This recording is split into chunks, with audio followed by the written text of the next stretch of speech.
দেওঘরে সেই রাতে একটানা বৃষ্টি হচ্ছিল। বাবা বৈদ্যনাথ ধামের ঘণ্টার শব্দ দূর থেকে শোনা যাচ্ছিল, কিন্তু স্টেশন রোডে ঠান্ডা হাওয়ার ভেজা রাস্তার মাঝে সেই ধ্বনিও যেন হারিয়ে গিয়েছিল। মানুষজন তাড়াতাড়ি নিজের বাড়ির দিকে যাচ্ছিল, দোকানপাট বন্ধ হচ্ছিল, রিকশাওয়ালারা ছাতা টানিয়ে দাঁড়িয়েছিল, আর চায়ের ধোঁয়া বাতাসে মিশে যাচ্ছিল।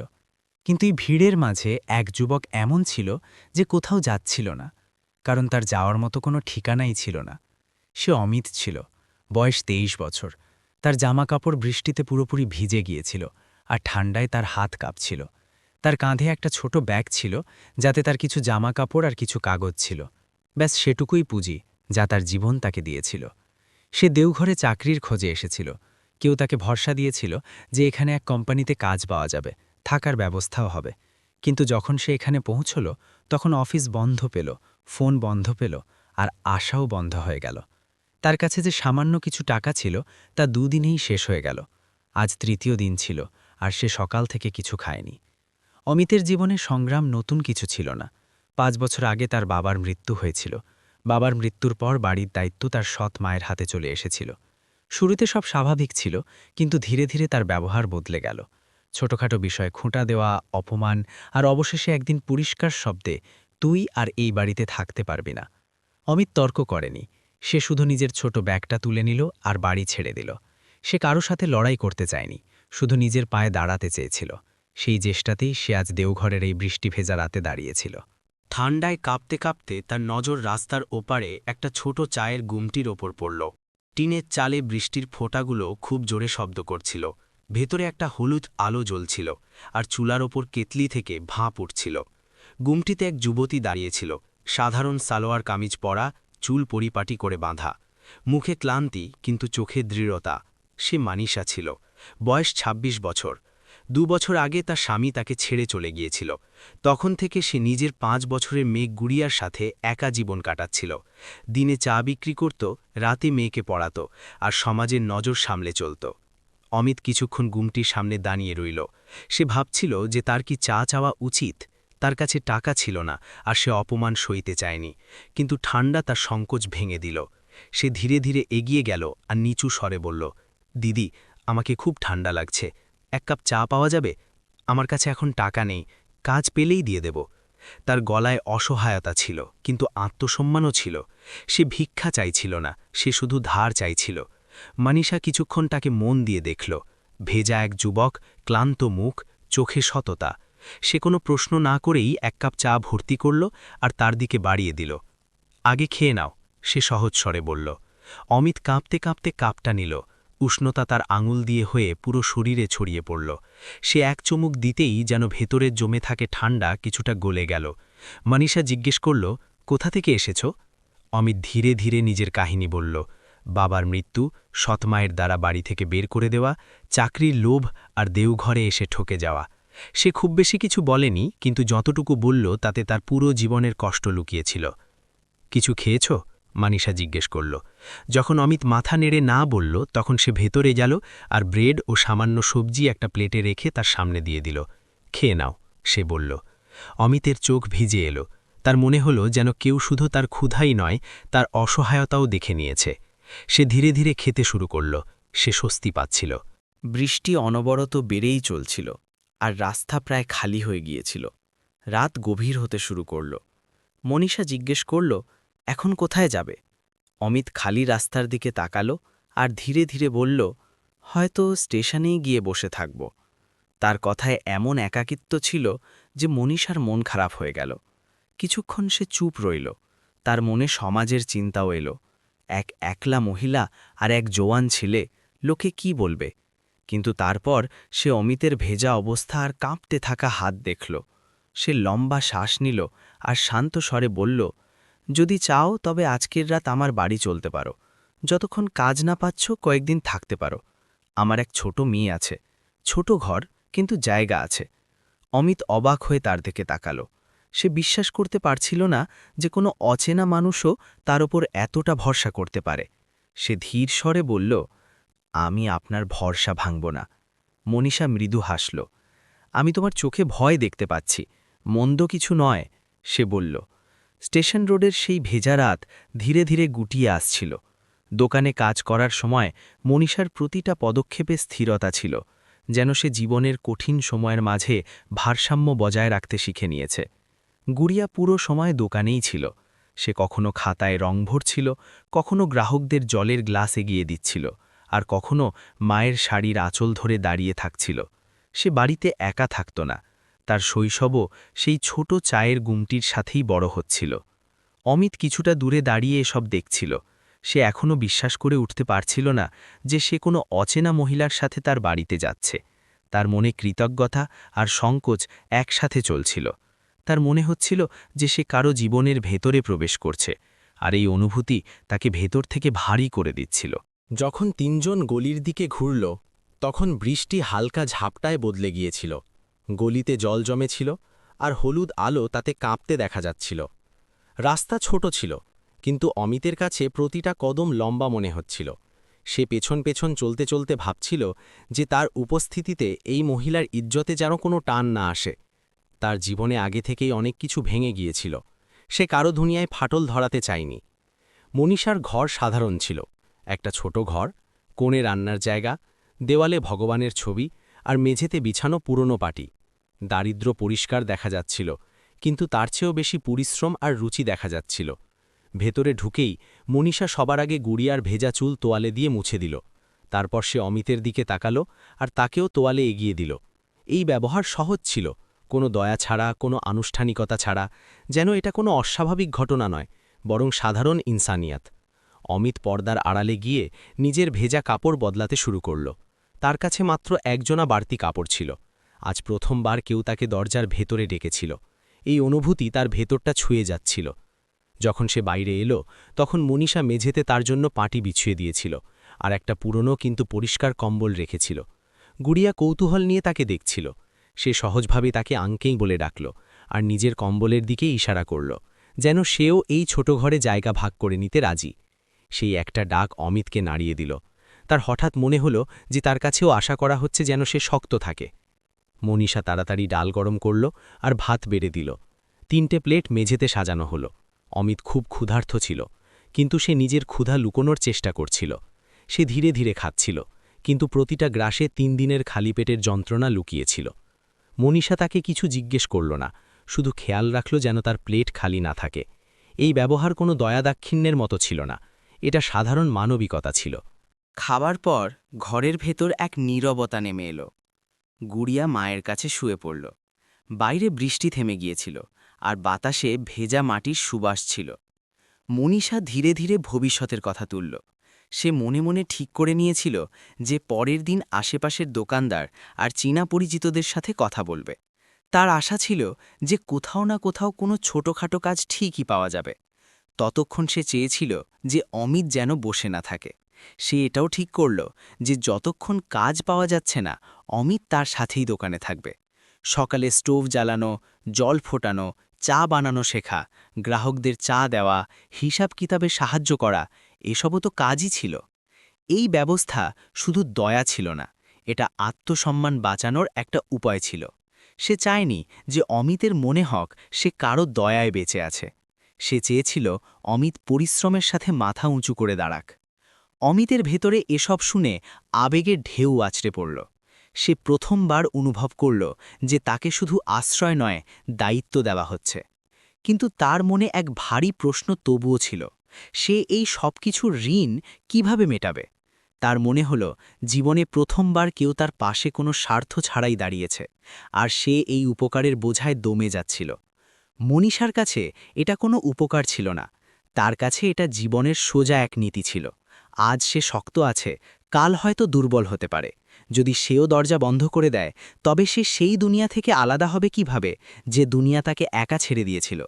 সে পরিষ্কার নিয়তে সাহায্য করেছিল, আর এখন সে সেই নিয়তেই অটল থাকতে চেয়েছিল। অমিত সেই রাতে পাটির উপর শুয়ে পড়ল। কম্বলের উষ্ণতা তার ভেতর পর্যন্ত আরাম দিচ্ছিল, কিন্তু ঘুম তখনই এলো না। সে ভাবতে লাগল, সে কি এই বিশ্বাসের যোগ্য? তার মনে হলো এই ঘর ছোট ঠিকই, কিন্তু এতে জায়গা আছে, আর জায়গা শুধু মেঝেতে নয়, মনেও আছে। ওদিকে মনীষা নিজের মেয়েকে বুকে জড়িয়ে শুয়েছিল। তার মনেও চিন্তার তোলপাড় ছিল। সে জানত যে আগামী দিনগুলোতে পথ চলা সহজ হবে না, এক একলা মহিলার সিদ্ধান্তের ওপর লোকে খুব দ্রুত প্রশ্ন তোলে, কিন্তু সে ঠিক করে নিয়েছিল যে ভয়ের কারণে সে ইনসানিয়াত ছেড়ে দেবে না। দেওঘরের সেই ছোট গলিতে, সেই সাধারণ ঘরটিতে সেই রাতে এক নতুন ভারসাম্য তৈরি হল। একদিকে এক ভেঙে পড়া যুবকের আত্মসম্মান ছিল, অন্যদিকে এক লড়াকু মহিলার দৃঢ়তা। রাতের স্যাঁতস্যাঁতে ভাব এখনও পুরোপুরি শুকোয়নি, কিন্তু দেওঘরের গলিগুলো সকালের সাথে সাথে আবার নিজের ছন্দে ফিরতে শুরু করেছিল। মনীষা খুব ভোরে চোখ খুলল। এটা তার অভ্যাস ছিল, এমন এক অভ্যাস যা দারিদ্র নয়, দায়িত্ব শেখায়। সে কোনো শব্দ না করে ঘর গুছিয়ে নিল, জল রাখল, গুড়িয়াকে জাগালো আর তার চুল সুন্দর করে বেঁধে দিল। অমিত নিঃশব্দে উঠে পড়েছিল। তার ভেতরে ঘুমের চেয়ে বেশি চিন্তা ছিল, আর চিন্তার চেয়েও বড় এক সংকল্প যে সে এই বাড়িতে শুধু আশ্রয় নেওয়া কোনো মানুষ হয়ে থাকবে না। সে জানত মনীষা তাকে এক দরজা দিয়েছে, কিন্তু সেই দরজার ভেতরে টিকে থাকার জন্য তাকে নিজের জায়গা পরিশ্রম দিয়ে তৈরি করতে হবে। তারা তিনজন একসাথে দোকানের দিকে বের হল। গুড়িয়ার হাত মনীষা ধরেছিল, আর অমিত কিছুটা দূরত্ব বজায় রেখে তাদের সাথে চলছিল। রাস্তায় সকালের ব্যস্ততা শুরু হয়ে গিয়েছিল। কিছু মানুষ চায়ের জন্য থামছিল, কেউ দ্রুত এগিয়ে যাচ্ছিল, কিছু দোকানের শাটার উঠছিল।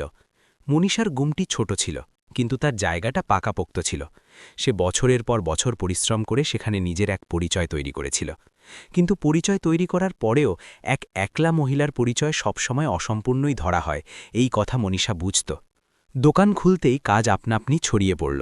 স্টোভ জ্বলল, জল চাপানো হলো, কেতলি রাখা হলো, আর গ্লাস মোছা হলো। অমিত কোনো দ্বিধা ছাড়াই কাজে লেগে গেল। সে প্রথমে কাঠের ছোট টেবিলটা পরিষ্কার করল, আর তারপর মেঝেতে পড়ে থাকা চায়ের পাতার কণা পর্যন্ত সরিয়ে দিল। মনে এক সৎ চেষ্টা ছিল। মনীষা তাকে খুব বেশি কিছু বোঝাল না, শুধু কাজের নিয়মটা দেখিয়ে দিল। সে চেয়েছিল অমিত শিখতে শিখতে নিজে দাঁড়াক, কারো দয়ায় নয়। গুড়িয়া দোকানের পাশেই বসে পড়ল। সে নিজের ছোট ব্যাগ থেকে রং আর খাতা বের করল, আর মেঝেতে পা ছড়িয়ে কিছু আঁকতে লাগল।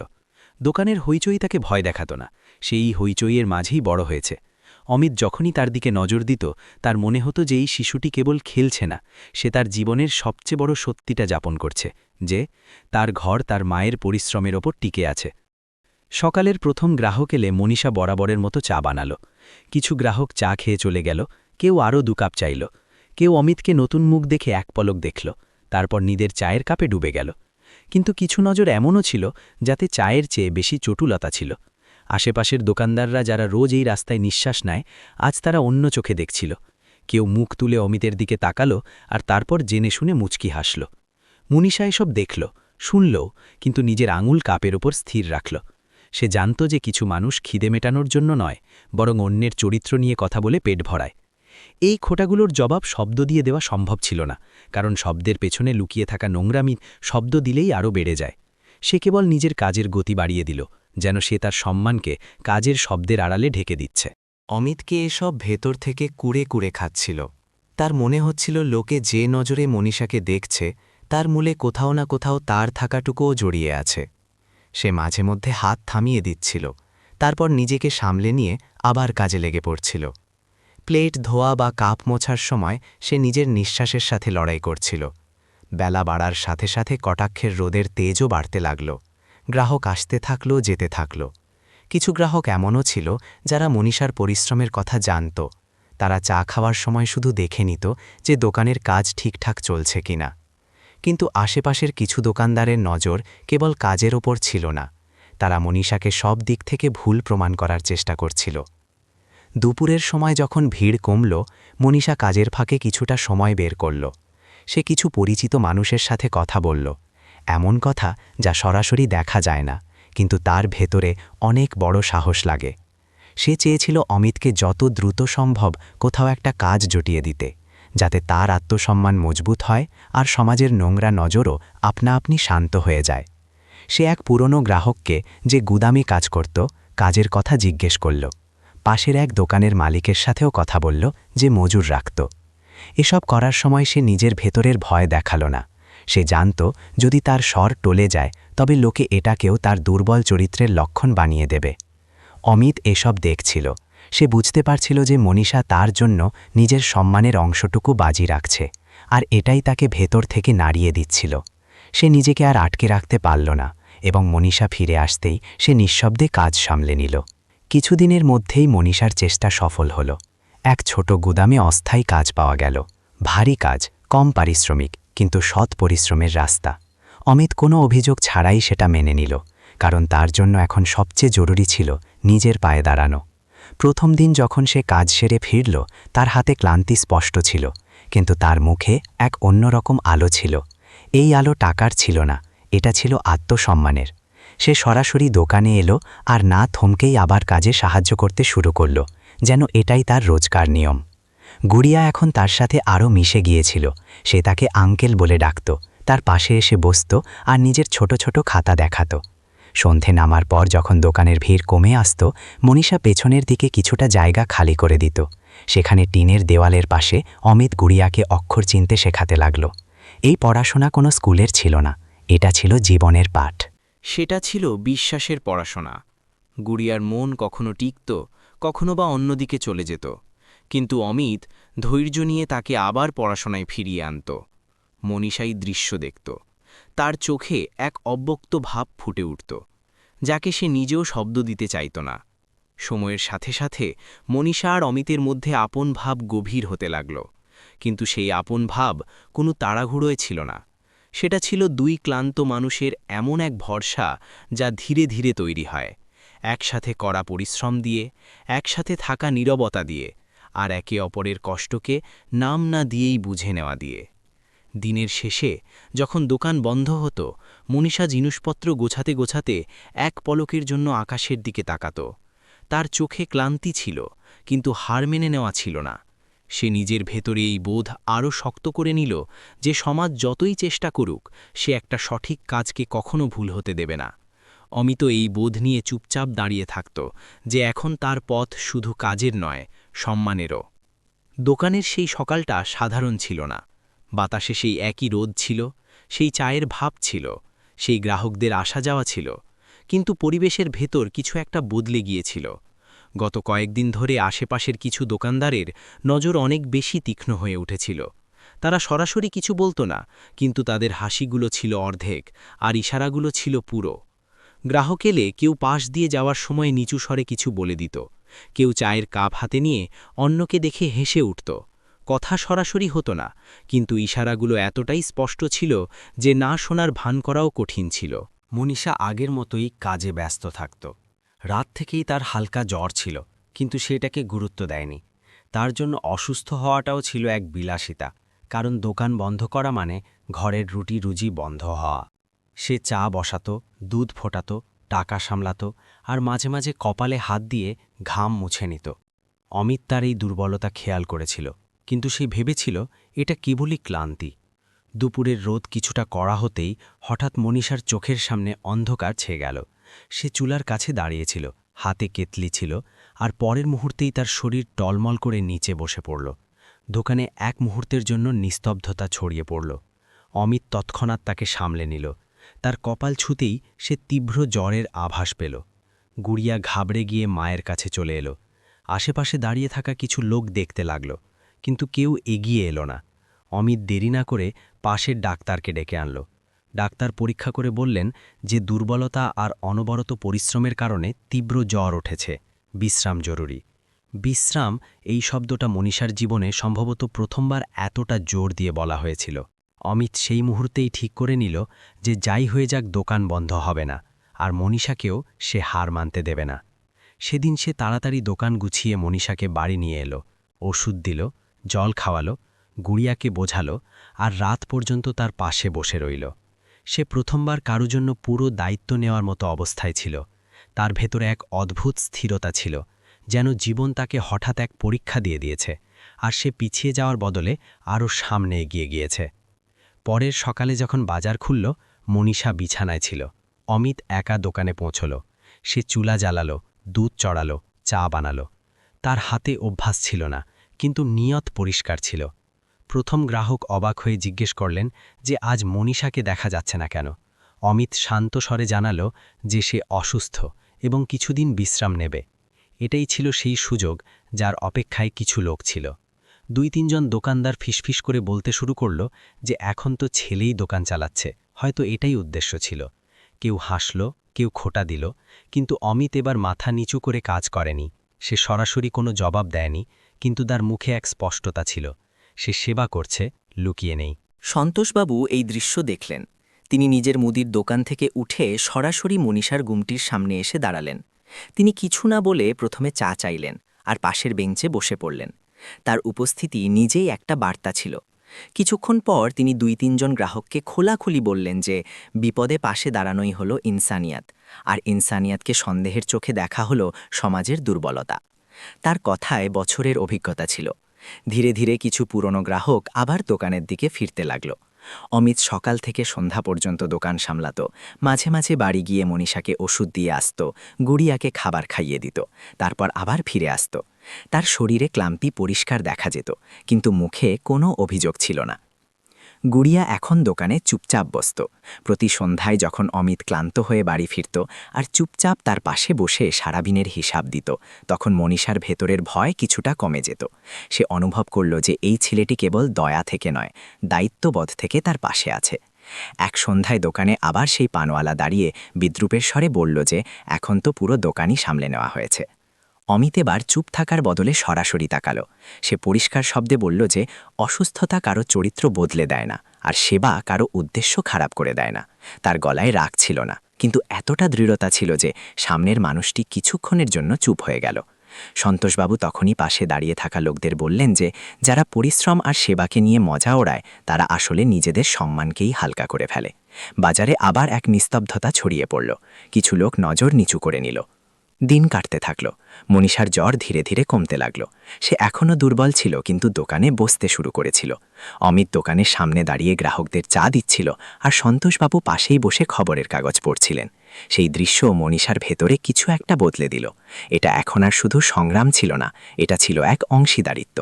সে যখন কিছুদিন পর প্রথমবার দোকানে ফিরল, গ্রাহকরা এক হালকা স্বস্তি অনুভব করল। কিন্তু সবচেয়ে বেশি বদলে গিয়েছিল পরিবেশ। এখন আর প্রকাশ্য হাসি তামাশা ছিল না। খোঁটাগুলো এখন ফিসফিসানির মধ্যে সীমাবদ্ধ ছিল, কারণ বাজার দেখে নিয়েছিল যে এই ছেলেটি পালিয়ে যাওয়ার মতো নয়, বরং দায়িত্ব পালন করার মতো মানুষ। সেই রাতে ঘরে এক অদ্ভুত শান্তি ছিল। গুড়িয়া মায়ের কাছে ঘুমিয়েছিল। অমিত মেঝেতে বসে চুপচাপ চুলার শিখার দিকে তাকিয়েছিল। মনীষা প্রথমবার কোনো শব্দ ছাড়াই তাকে দেখল। সে দৃষ্টিতে কৃতজ্ঞতা ছিল, সম্মান ছিল, আর এক অব্যক্ত স্বীকৃতিও ছিল। সে অনুভব করল যে জীবনের সবচেয়ে বড় লড়াইগুলো চিৎকার করে নয়, দায়িত্ব পালন করে জেতা যায়। দেওঘরের সেই গলিতে এখন সবকিছু আগের মতো মনে হতো, কিন্তু ভেতর থেকে অনেক কিছু বদলে গিয়েছিল। মনীষার দোকানে আবার ভিড় বাড়তে শুরু করেছিল। লোকে আসত, চা খেত, আর এখন কোনো ফিসফিসানি ছাড়াই সামনে এগিয়ে যেত। সমাজ পুরোপুরি বদলে গিয়েছিল এমন নয়, কিন্তু যারা জোরে জোরে হাসত তাদের গলা এখন নিচু হয়ে গিয়েছিল। অসুস্থতার সেই দিনগুলোতে যে দায়িত্ব পালন করেছিল তাকে মানুষ এখন আর উপেক্ষা করতে পারছিল না। মনীষা ধীরে ধীরে পুরোপুরি সুস্থ হয়ে গিয়েছিল, কিন্তু এখন সে আগের মতো একা ছিল না। অমিত সকালে তার সাথে দোকান খুলত, চুলা জ্বালাত, দুধ চড়াত, আর গ্রাহকদের চা দিত। সন্ধ্যায় সে নিজের কাজ থেকে ফিরে সরাসরি দোকানে আসত। এখন এসব আর কোনো উপকারের মতো মনে হতো না, এটা জীবনের অংশ হয়ে গিয়েছিল। গুড়িয়ার হাসি দোকানের উজ্জ্বলতা হয়ে উঠেছিল। সন্তোষবাবু প্রায় নিজের মুদির দোকান থেকে উঠে এসে কিছুক্ষণ মনীষার দোকানে বসতেন। তার উপস্থিতি এখন আর কোনো আত্মরক্ষার মতো নয়, বরং আপনত্বের মতো মনে হতো। তিনি অমিতকে দেখে সন্তুষ্টির হাসি হাসতেন। তার মনে হতো যে ছেলেটি এখন আর কেবল পরিস্থিতির সাথে লড়ছে না, বরং নিজের ভেতরেও বদলে গিয়েছে। এক সন্ধ্যায় যখন দোকান বন্ধ হওয়ার সময় হয়েছিল আর আকাশে হালকা গোধূলি নেমে এসেছিল, গুড়িয়া চুপচাপ অমিতের পাশে এসে বসল। সে নিজের খাতাটা তার কোলে রেখে দিল আর বলল যে তার নামের পরে কি লেখা উচিত। এই প্রশ্নটা সরল ছিল, কিন্তু ভেতর থেকে গভীর।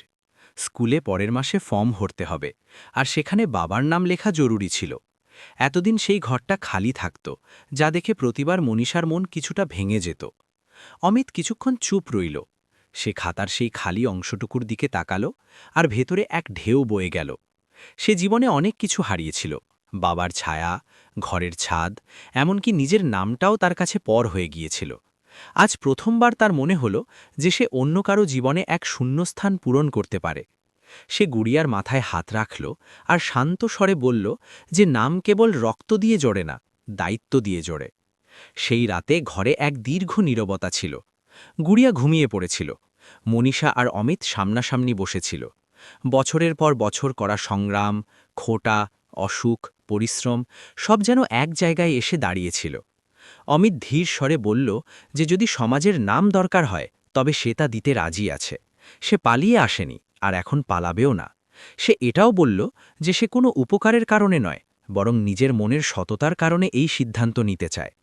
মনীষার জন্য এই মুহূর্তটা সহজ ছিল না। সে জীবনে বিশ্বাসের ভাঙন দেখেছিল। সে জানত যে সমাজ সহজে ক্ষমা করে না, কিন্তু সে এটাও দেখেছিল যে অসুস্থতার সেই রাতে কে তার শিয়রে বসেছিল, কে গুড়িয়াকে খাবার খাইয়েছিল, কে দোকানটাকে পড়ে যেতে দেয়নি। তার ভেতরে যে ভয় ছিল তা ধীরে ধীরে গলতে লাগল। সে অনুভব করল যে একা বাঁচাটা তার বাধ্যবাধকতা ছিল, তার পছন্দ নয়। আর আজ তার সামনে এমন এক পছন্দ ছিল যা সম্মানে ভরা। পরের দিন সন্তোষবাবুকে সব জানানো হল। তিনি মন দিয়ে শুনলেন, তারপর ধীরে ধীরে হাসলেন। তিনি বললেন যে সম্পর্কের নাম দিতে ভয় পাওয়া উচিত নয়, যদি নিয়ত পরিষ্কার থাকে। তিনি এটাও বললেন যে সমাজ তাকেই মানে যাকে সে অটল দেখে। যদি দুইজন মানুষ দায়িত্বের সাথে পাশে দাঁড়ায় তবে লোকে ধীরে ধীরে মেনে নেয়। কিছুদিন পর এক সাধারণ দৃশ্য সেই গলিটি দেখল। কোনো ব্যান্ড বাজনা নয়, কোনো বড় ঘোষণা নয়, ব্যাস মন্দিরের আঙিনায় হাতে গোনা কিছু মানুষ, সন্তোষবাবু সাক্ষী হিসেবে দাঁড়িয়ে, আর মনীষা ও অমিত একে অপরের সাথে জীবন কাটানোর সিদ্ধান্ত নিল। এই বিয়ে লোক দেখানো ছিল না, এটা ছিল দায়িত্বের। গুড়িয়া পাশেই দাঁড়িয়ে হাসছিল। সে হয়তো পুরো ব্যাপারটা বুঝতে পারেনি, কিন্তু এটুকু বুঝেছিল যে এখন তার জীবনের সেই খালি ঘরটি পূর্ণ হয়ে গিয়েছে। স্কুলের ফর্মে যখন অমিত বাবার নামের জায়গায় নিজের নাম লিখল, তখন তার হাক কাঁপল না। তার মনে হল সে কেবল একটা কাগজে সই করছে না, বরং নিজের অতীতের শূন্যতার উপর এক নতুন রেখা টানছে। মনীষা সেই দৃশ্য দেখল আর তার চোখ ভিজে এলো। এই জল ভয়ের ছিল না, এটা ছিল পরম তৃপ্তির। সন্ধ্যার সময় দোকানে সেই একই ভাব উঠত, সেই চায়ের সুবাস ছড়িয়ে পড়ত। কিন্তু এখন তাতে আরেকটা সুগন্ধ ছিল, স্থির বিশ্বাসের সুগন্ধ। গুড়িয়া পড়াশোনা করত, অমিত হিসাব দেখত, আর মনীষা চা বানাতে বানাতে মাঝে মাঝে দুজনকে দেখে মুচকি হাসত। অমিত এক রাতে ঘুমানোর সময় গুড়িয়ার মাথায় হাত বোলাতে বোলাতে অনুভব করল যে সে এখন আর কারো বোঝা নয়, কারো আশ্রয়। আর মনীষা মনে মনে মেনে নিল যে জীবন তাকে দেরিতে হলেও এমন এক সঙ্গী দিয়েছে যে তার সম্মানকে নিজের সম্মান মনে করে।